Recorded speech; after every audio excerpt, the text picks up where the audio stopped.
Meron po akong tanong sa inyo bilang ating panimula sa ating lesson ngayong gabi. Ang tanong ay ganito: what would you do if God has blessed you? Ganda yun. Pag-isipan nyo for a while. What would you do if God has blessed you?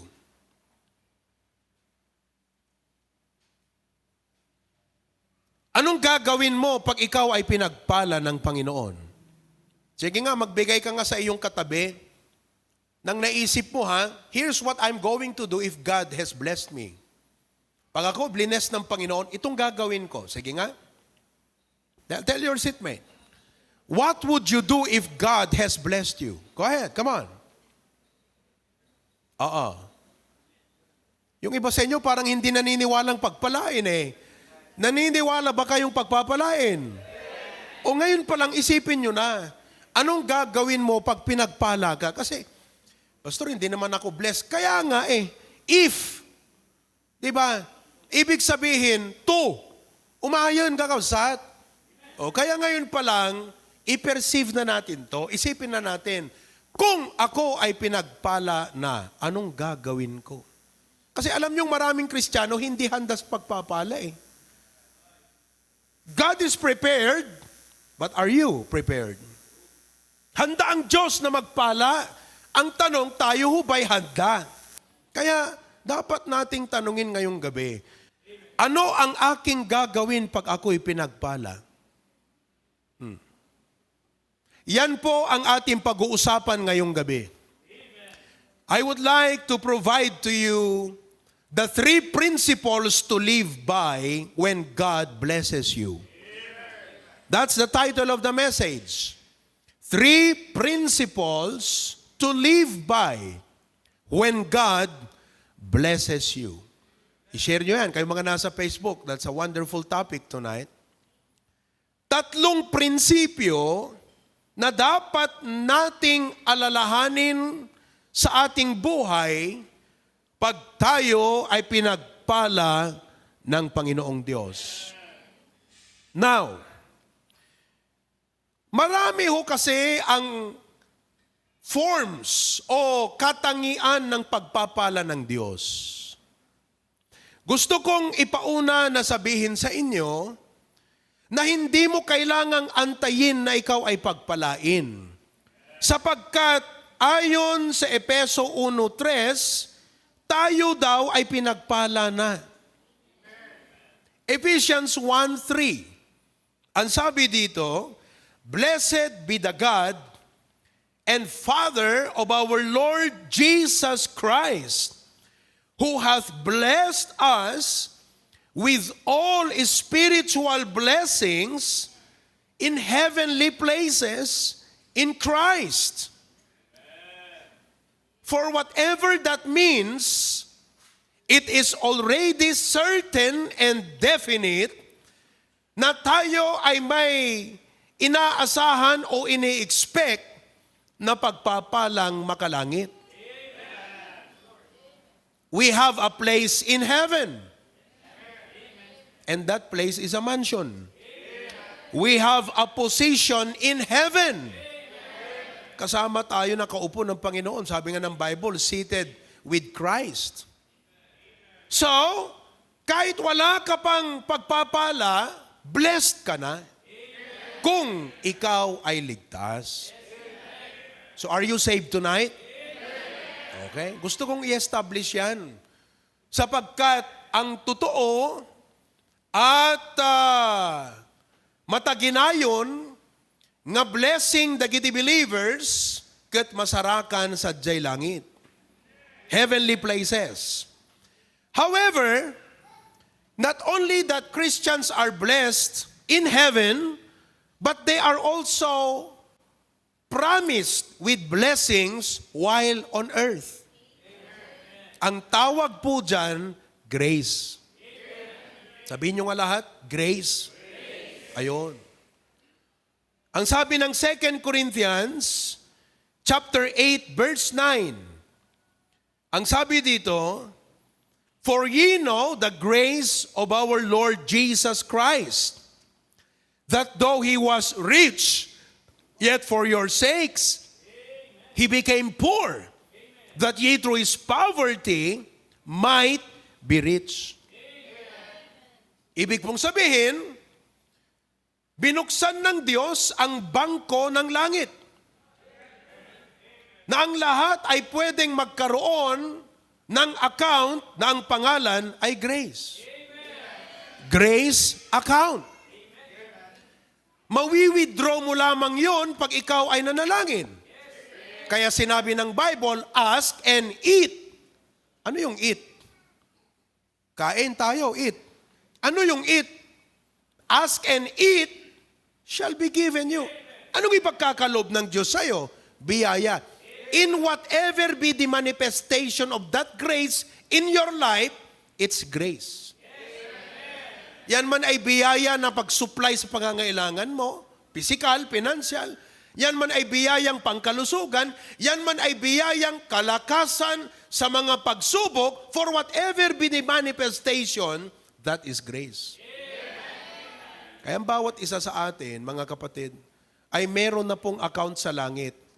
We can only have that, we draw that through prayer. Ask, and it shall be given you.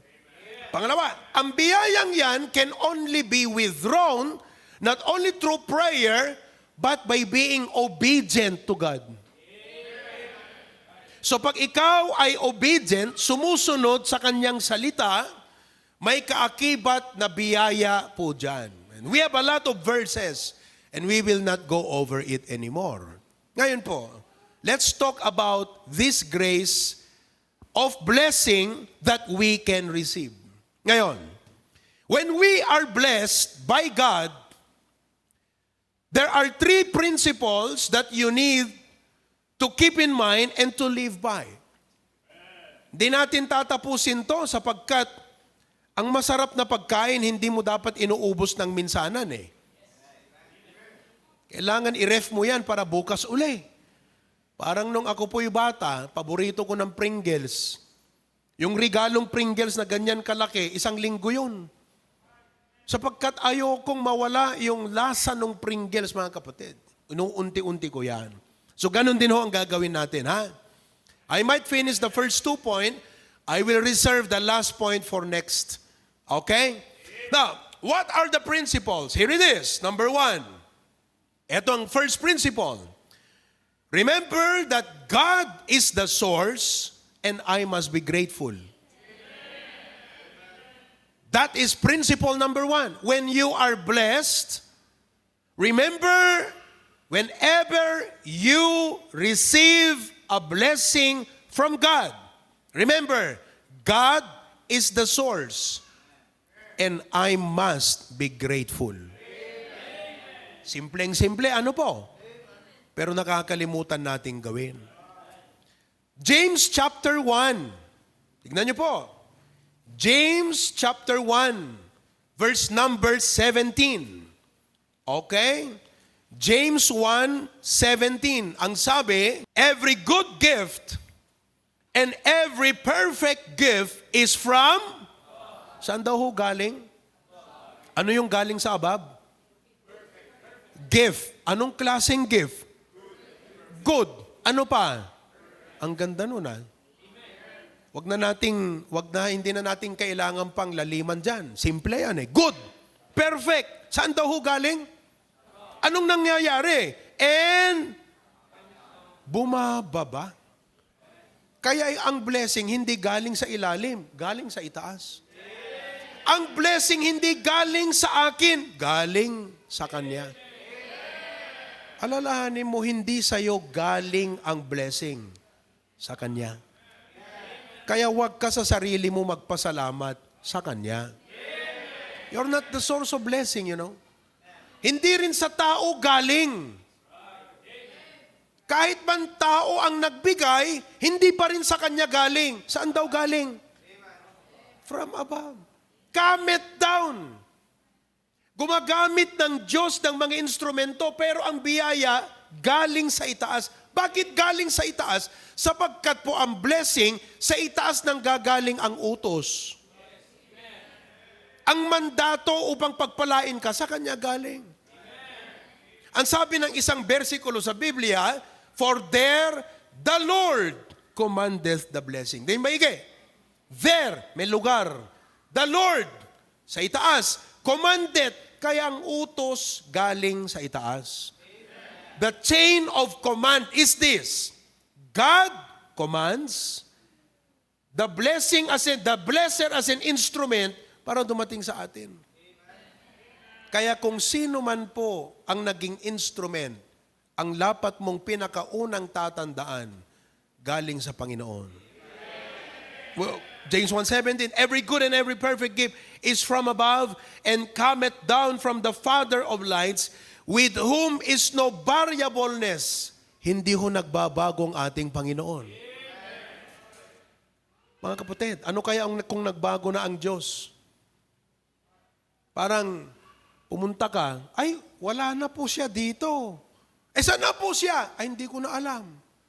O di na iyaw-awangkan. We would be lost if God is changeable. With whom is no variableness, neither shadow of turning. Praise God for that. Remember that God is the source and I must be grateful. So anong gagawin mo? How do you express your gratefulness? Ito, 1 Timothy 4:3. 1 Timothy 4:3. Forbidding to marry and commanding to abstain from meats which God hath created to be received with of them which believe and know the truth. Tungkol ho ito sa pagkain. So pag kumain ka, ano man yan, ay magpasalamat. And that represents every blessing that we receive from God. Anong gagawin natin? Thanksgiving. Psalms 116 verse 12. Ito po ang totoong gratefulness. What shall I render unto the Lord for all His what? Thankful ba yung taong nagsabi niyan? Ngayon, are you thankful? Then that should be your question. Yan po ang tinatanong ng taong thankful. So pag ikaw ay pinagpala at gusto mong magpasalamat, ito ang tanungin mo, what shall I render unto the Lord for all His benefits toward me? Kaya po tayo tinuturo ang maging givers. Tinuturuan ho tayong mag-tithe. Marami hong mga hindi naniniwala ang pagta-tithe. Pero ang pagta-tithe ay isa pong kaparaanan upang matuto tayong makaalala sa Diyos sa lahat ng ating mga pagpapala. Halimbawa, ngayong week na to, may natanggap ka na blessing. Anong maaalala mo kaagad? Yung tithe. Ano yon? I will render it unto the Lord. Tanungin mo yung katabi mo, faithful ka ba sa tithe mo? Nagta-tithes ka ba? Kaya mga kapatid, God is the source and I must be what? Grateful. So kahit malaki ang sweldo mo, you must be grateful. Number 2. The second principle to live by is this. It is a stewardship and I must be faithful. It is a stewardship and I must be faithful. Tatandaan mo na ang blessing ay stewardship. Ipinagkatiwala. God is the owner. We are simply stewards. Whatever I have, whoever I am, whatever I will have, whoever I will be, are is stewardship from the Lord. I-establish mo yan sa sarili mo. Hindi yan iyo.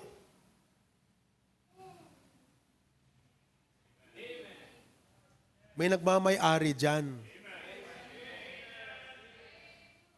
Your life is not yours. Alam nyo kung bakit maraming mga Kristiyano ang hirap turuan ng biblical principle? Hindi nila naintindihan o na-realize itong idea ng I am a steward. Sasabihin mo sa kanya, nasaan ka ng linggo? Ang sagot sa'yo, anong pakialam mo?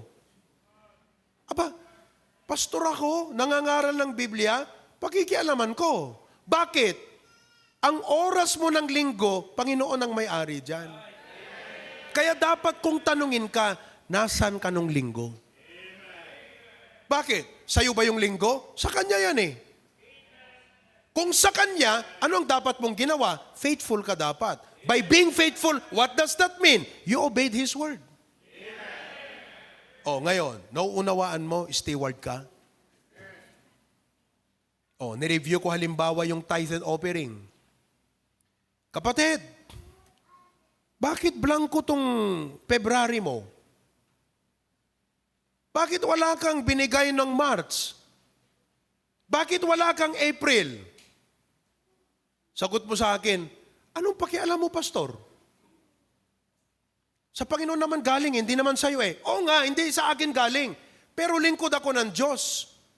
And I have been sent by God, called by God, to help you walk and obey His word as His steward.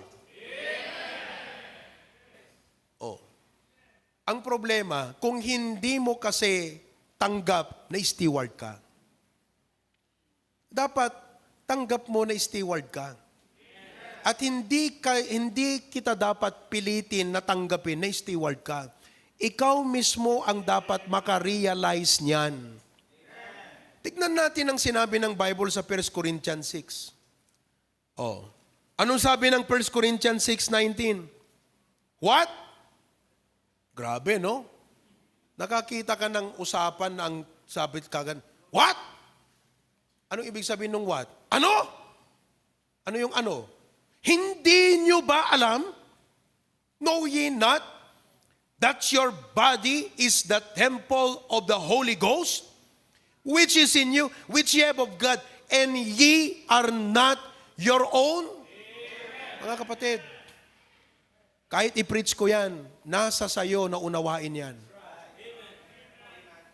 Hindi ka, mahirap kang turo ang miyembro pag hindi mo naintindihan yan. Kasi you will do your own thing eh. Gagawin mo ang gusto mo eh. Pero pag naintindihan mo yan, hindi mo gagawin ang gusto mo eh. Gagawin mo ang gusto niya. Yan ang foundation ng blessing. Ang mahirap sa Kristiyano, pagpapalain ng Diyos na hindi niya naintindihan na hindi Kanya yun. Pinagkatiwala lang ng Diyos yun sa Kanya. Steward siya. Kaya nga, dapat clear sa'yo ngayong gabi, this is the second principle to live by when you are blessed. I am a steward. Alam niyo, yung mga trabaho niyo, bagamat kayo nag-apply dyan, kinuha kayo ng inyong boss o manager o sino man ang may-ari ng company na yan, yung trabahong yan, pinagkatiwala din ng Panginoon sa iyo yan. Bahay, lupa, sasakyan, knowledge, education, degree, kailangan ikaw, teka. Sabi ng Bible, ang Diyos ang may-ari, pinagkatiwala lang sa akin to. Naintindihan mo ba natin? That is why, ganito yan. Okay? We will be held, if we are blessed with talents, knowledge, resources. Ayan. Sino sa inyong may talent pala? Pakitaas nga ng kamay. Pastor, alam mong talent ko kumain. O yun, talent din yun ha. Bira. Alam mong talent ko, Pastor, mag-imbita. Friendly akong tao. Kahit yung aso, naiimbita ko eh. Friendly talaga ako eh. Pati aso, napapaamo ko eh. Talent yun. Di ba? Paano naman kasi Parang magkamukha daw kayo ng aso, kaya napaamo mo yung aso. Di ba? Breed ko to Oh. Talent. Knowledge. Sino po sa inyo ang merong education? That's knowledge. Resources. Yan lahat yan. And the like. Anong sabihin ng and the like? Katulad ng lahat ng yan. It is expected that we use this well to glorify God, especially for the furtherance of the gospel. Ulitin natin, ha? Basahin natin, everybody go. If we are blessed with talents, knowledge, resources, and the like, it is expected that we use this well to glorify God. Alam mo, kung nandyan ka sa sanctuary at kayong mga nandito, pag hindi nagsisink in ito sa inyo, baka wala kang Holy Spirit. Kasi kung may Holy Spirit ka, maintindihan mo yun eh. Pastor, bakit wala akong Holy Spirit? Hindi ka saved. Tumanggap ako. Baka hindi totoo. Kasi kung totoo kang tumanggap, may Holy Spirit ka, now you will understand. I don't own my life. Foundation po yan. Kaya pag naintindihan mong stewardship, tinanong ka ng pastor, nasaan ka nung linggo, hindi ka masasaktan. Kasi alam mo, pastor, sorry, I know I should be in church. At may mga sitwasyon kasi na ganito. Steward. And so, what do? I must be what? Faithful. Oh. Dito po tayo sa Luke chapter 12, 44 to 48. Luke chapter 12, 44 to 48. Anong sabi ng Biblia? Oh, Luke chapter 12, 44 to 48. Oh, sabi dito, okay. Of a truth, I say unto you that he will make him ruler over all that he hath. But, and if that servant, may alipin say in his heart, wala, hindi pa darating yung amo.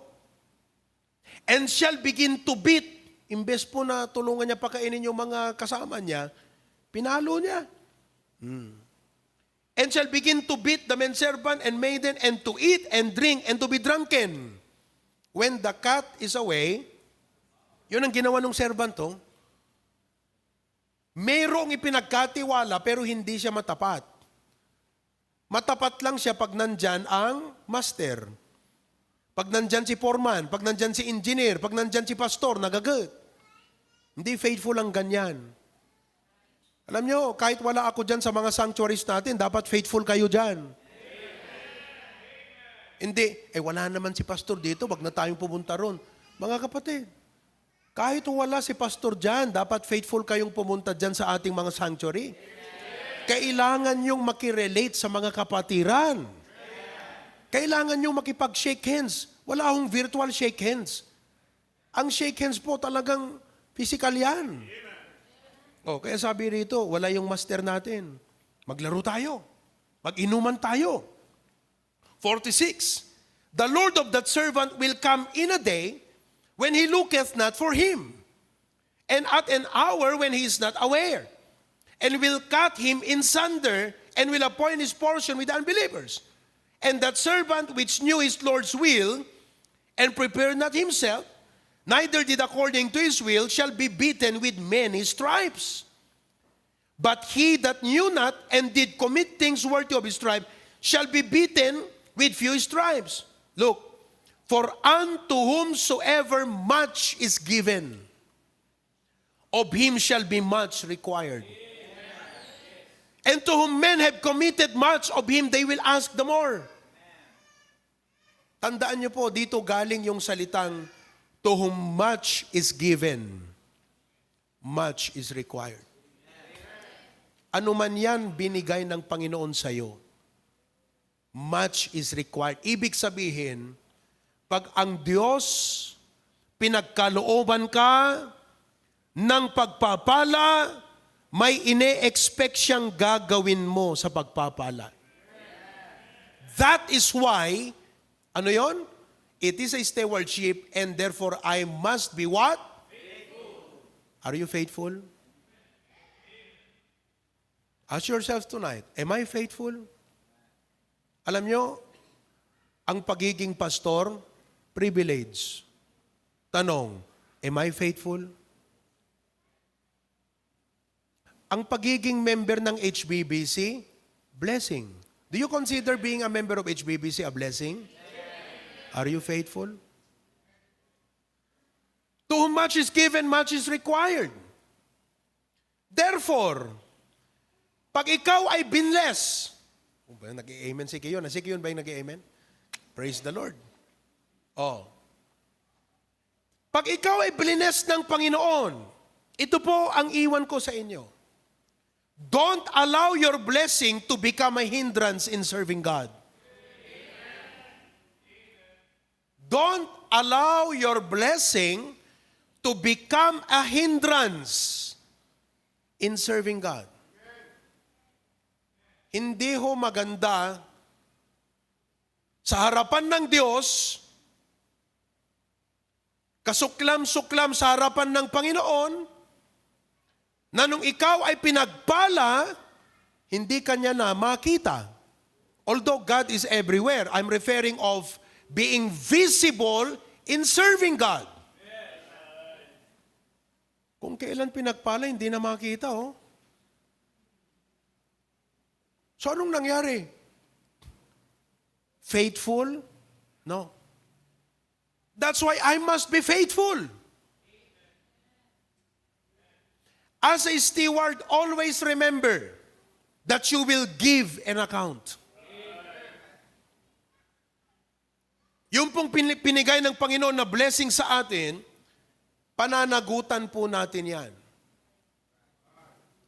We will be accountable. Pastor, you might ask, how will I give account, Pastor? Ganito. Pagdating ng araw sa langit, when we will give account or sasagot tayo sa Diyos sa kung papaano natin ginamit ang mga blessings na Kanyang ipinagkaloob sa atin, pananagutan natin yan sa Panginoon. You know how it will be account, we will give account? Ang basis ng Diyos para i-account ka at ako, i-audit tayo, will nothing be but His will. Anong ibig sabihin nun, Pastor? Ganito yan. Oh. Binigyan kita ng sasakyan, sabi ng Diyos. Naging daan ba yung sasakyan mo para lagi kang nakapunta ng church?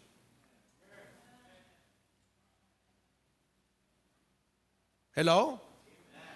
Kasi ang problema ng karamihan, ang layo ng church. Di ako makapunta. May sasakyan ka. Amin, Panginoon, naging daan ba yung sasakyan? Blessing ba yan sa Christian life mo? Nakapunta ka ba sa church dahil sa sasakyan mo? Nagamit ba? Are you with me tonight? Ngayon po, dahil halos lahat tayo may sasakyan, wala na pong masasabing malayo. Ang malayo, 2 oras. Pag 2 oras, klabereya ka na nag-prayer meeting yan. 2 oras yan eh. Kung ako mag-drive, 1.5. Yun ang malayo. Pero ngayon, pag halimbawa, 5, 10, 15, 20 minutes drive, hindi na masyadong malayo yun kung may sasakyan ka. Kaya nga sabi natin, thank you Lord for the blessing. Pag every time mag-drive ka ng sakyan mo, thank you Lord for this blessing. Nadadala ka ba niyan sa church? Are you with me? Pastor, bakit ba pag ako pinagpala, ang buhay ko ba talagang, ganun ba talaga, ganun ba dapat ang Kristiyano kakonektado sa church? Tanungin ko kayo, dapat ho ba ang Kristiyano konektado sa church? Yes or no? Oh, nakakapag-isip pa ba kayo o pagod na? Tanungin nyo kayo mga katabi nyo dyan, nakakapag-isip ka pa ba o pagod na? Dami ko ng tanong, ha? Natatawa yung iba rito. Dapat ba ang Kristiyano ganun ka-connected sa kanyang church? Itong aking sasabihin sa inyo mga kapatid. Pakinggan nyo itong aking sasabihin, ha? As your pastor. No Christian can be faithful without a church. Hindi ka pwedeng maging matapat na Kristiyano na wala kang church. Ngayon, kung wala kang church, hindi ka nag-attend ng church, hindi ko alam kung saan mo Bible nakuha na faithful Christian ka. I don't know what kind of Bible you have. Sapagkat ang sabi ng Biblia, not forsaking the assembling of yourselves. Ano yun? Church.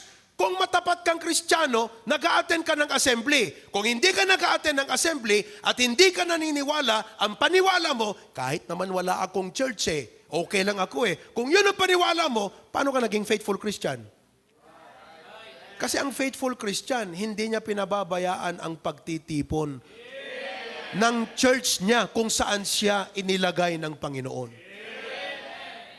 Kaya hindi ka pwedeng maging faithful na Kristiyano na wala kang church, kapatid. Pangalawa, anong sabi ng Bible? Obey them that have the rule over you. Ang church may pastor. Hello? Ang church may pastor. Ngayon, kung wala kang church, sinong pastor mo? Ha? Kung wala kang church, sinong pastor mo? Ay, hindi pastor. Pastor ko lahat. Walang ganyan sa Bible. Gawa-gawa lang ng mga Kristiyanong hindi tama ang kanilang paniniwala yan. Yan yung mga church hoppers. Yung iba, church shoppers. Lagay nyo yan. Lagay nyo yan sa screen. Church hopper. Yung iba, church shopper. Ang church hopper, palipat-lipat. Parang grasshopper. Hop. Alam mo yung ibig sabihin ng hop? Hop. Oh, ano ba ang hop? Kirk, ano ang hop? Ha? Jam. Oh, galing. Pambira. Hindi lang pala encyclopedia to. Thesaurus pa. Oh. Hop. Ang ibig sabihin ng hop, mga kapatid, palipat-lipat ng church. Yung iba naman, shopper. Nagsha-shopping. Naghahanap ng church na gusto niya. Yun. Church shopping yan ang tawag dyan. Mga kapatid, hindi ka dapat nagsha-shopping ng church. Sapagkat ang Panginoon ang nagtatalaga. Ano sabi ng Acts 2:47? And the Lord added. Nakita mo? Ang Panginoon ang may kaloobang maglagay sa iyo kung saan niya nais. Hindi ikaw, siya. The Lord added. Kaya hindi ka dapat church hopper, hindi ka church shopper. Hindi ka magiging faithful Christian pag ganyan. Kaya mga kapatid, ganun dapat kakonektado ang Kristiyano sa kanyang church. Kaya kayong mga members dito sa Lawag, maging faithful kayo. No matter how blessed you are, be faithful. Be faithful to your church. Be submissive to your pastor. You listen to him sapagkat siya ang ipinadala ng Diyos na mangaral sa iyo. Kaya ngayong iba sa inyo, pag hindi nakatune in ng linggo, kahit nasa abroad kayo, panoorin nyo ang preaching ng pastor nyo. Because God has a message for you through your senior pastor. Alam nyo kung bakit, mga kapatid? Ganito ho. I-account tayo ng Diyos, di ba? Okay. Ang pag-account ng Diyos sa'yo, based on His will. Ibig sabihin, anak ito yung aking mga instruction. Binigyan kita ng biyaya para gawin mo yan. Ngayon, tignan natin kung ayon sa biyayang binigay ko sa iyo, nagawa mo yan. Ganun ho mag-audit ang Diyos. Parang, okay. Maglalaan ako ng 1 million dyan. Ganito ang gagawin nyo. Pagkatapos ng lahat, dumating ako. Ilan yung binigay ko? 1 million. Ito ang aking instruction. Tignan natin kung saan pumunta yung 1 million. Ganun ho ang Diyos. Kaya, ngayon bilang Kristiyano, hindi mo pwedeng sabihin na, huwag kang mag-a-assume na, hindi ko kasi alam Hindi rin ho magandang rason yung hindi ko alam. Alam mo kung bakit? Responsibilidad mong alamin.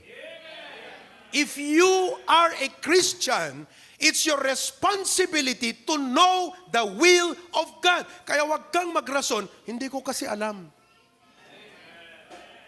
Utos yan Responsibilidad mong alamin ang kalooban ng Diyos. Kaya bawat pagpapala na ibinigay ng Diyos sa'yo, Dapat, ang tanong mo kaagad, Lord, anong will mo dito? Alamin mo. Paano ka hindi makakaalam? Hindi ka nag-a-attend ng church. Hindi ka nakikinig ng preaching. Ano sabi ng Ephesians 5? Nakita nyo na mga kapatid. Pangit na rason ha. Hindi ko kasi alam. Responsibilidad mong alamin. Tignan mo sa Ephesians 5:15 to 18. Anong sabi ng Ephesians 5:15 to 18? See then that ye walk circumspectly, not as fools, but as wise, redeeming the time because the days are evil. Alam mo yung sabi ng redeeming the time? Make the most out of it. That is a very secular, wonderful mindset for secular work. Kung anong meron ka, i-maximize mo.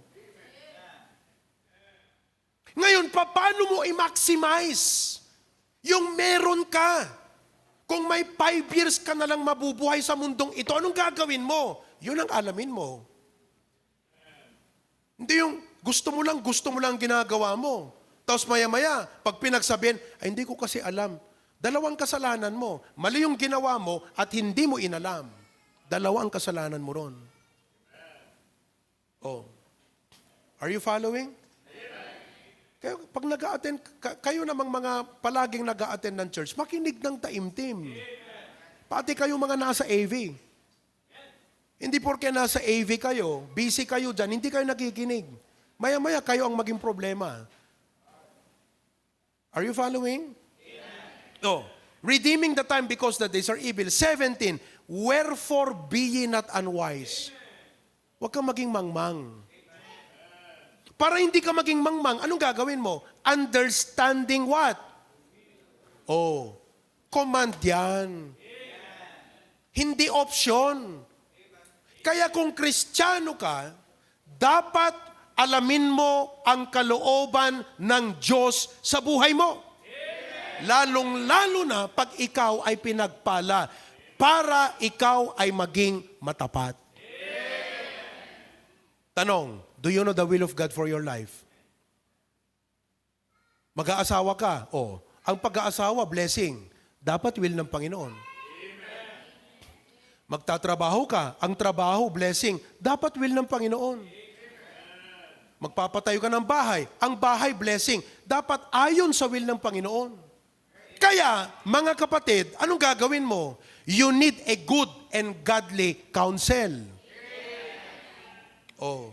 Magpa-advise ka kasi. Alam mong sabi ng Bible sa Proverbs 11:14? Proverbs 11:14, where no counsel is, the people fall. Yung nagmamagaling, natutumba. No counsel. Bakit ayaw magpa-counsel? Nagmamagaling Ikaw, bakit ayaw mong magpa-counsel? Kasi naniniwala kang ikaw lang magaling. Hindi ka naniniwala na merong pwedeng gamitin ng Diyos na may kagalingang magbigay ng advice sa'yo. Tama mo ba? Kasi kung naniniwala ka na merong ibibigay ng Diyos na makakapagbigay ng mas magaling na counsel, sasangguni ka ron. Ngayon, hindi ka sumangguni. Ibig sabihin, hindi ka naniniwala. Anong tawag doon? Nagmamagaling. Kayong mga kagagraduate ng college, alam nyo bang will ng Panginoon sa'yo? Do you know God's will for your life? Dapat yan ang alamin mo. Kayong mga kagagraduate lang ng high school, alamin nyo ang will ng Panginoon. Kanina lang, nagpag-graduation, kahapon yata, nagpag-graduation ang Northwestern University. May mga members tayong nag-graduate. Ngayon, nag-graduate na kayo. Ano ngayon? Know the will of God. Sabi mo, praise the Lord. Blessing, nakatapos ako. Blessing yan. Pero paano ka maging faithful? How you can become faithful? Know the will of God.